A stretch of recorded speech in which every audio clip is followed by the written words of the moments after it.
സാക്ഷ്യവുമായി പോയിടാം നാം യേശുവിനായി സാക്ഷികളായിടാം പോയിടാം നാം. A reading from the first book of Samuel, chapter 9. There was a man of Benjamin whose name was Kish, son of Abiel, son of Zeror, son of Bechorath, son of Aphiah, a Benjaminite, a man of wealth. He had a son whose name was Saul, a handsome young man.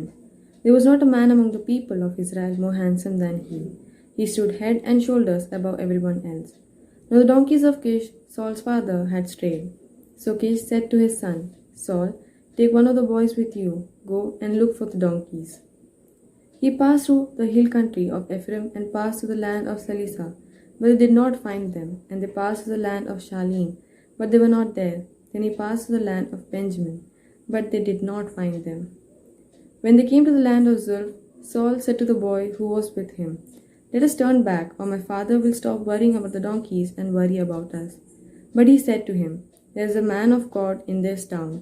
He is a man held in honor. Whatever he says always comes true. Let us go there now. Perhaps he will tell us about the journey on which we have set out. Then Saul replied to the boy, but if we go, what can we bring the man? For the bread in our sacks is gone, and there is no present to give to the man of God. What have we? The boy answered Saul again, here I have with me a quarter shekel of silver. I'll give to the man of God to tell us on our way. Formerly in Israel, anyone who went to inquire of God would say, come, let us go to the seer. For the one who is now called prophet was formerly called a seer. Saul said to the boy, good, come, let us go. So they went to the town where the man of God was. As they went up the hill to the town, they met some girls coming out to draw water and said to them, is the seer here? They answered, yes, there he is, just ahead of you. Hurry, he has just come now to the town, because the people have a sacrifice today at the shrine. As soon as you enter the town, you will find him, before he goes up to the shrine to eat. For the people will not eat until he comes, since he must bless the sacrifice. Afterwards, those eat who are invited. Now go up, for you will meet him immediately. So they went up to the town.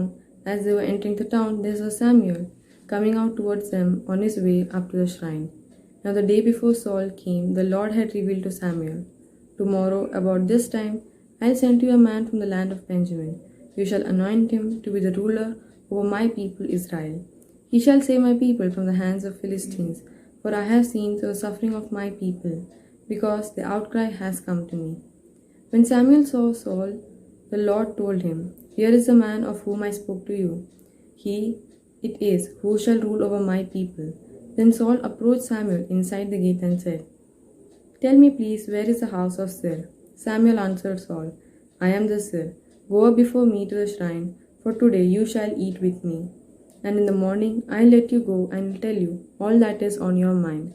As for the donkeys that were lost 3 days ago, give no further thought to them, for they have been found, on whom is all Israel's desire fixed, if not on you, on all your ancestral house. Saul answered, I am only a Benjaminite from the least of the tribes of Israel, and my family is the humblest of all the families of the tribe of Benjamin. Why then have you spoken to me in this way? Then Samuel took Saul and his servant boy and brought them into the hall and gave them a place at the head of those who had been invited, of whom there were about 30. And Samuel said to the cook, bring the portion I gave you, the one I asked you to put aside.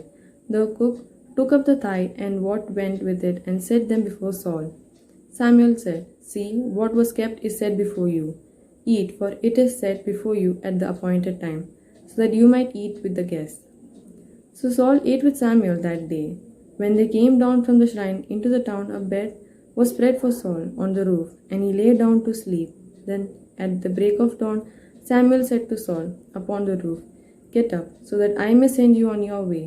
Saul got up and he and Samuel went up to the street. As they were going down to the outskirts of the town, Samuel said to Saul, tell the boy to go on before us, and when he had passed on, stop here yourself for a while, that I may make known to you the word of God. This is the word of the Lord.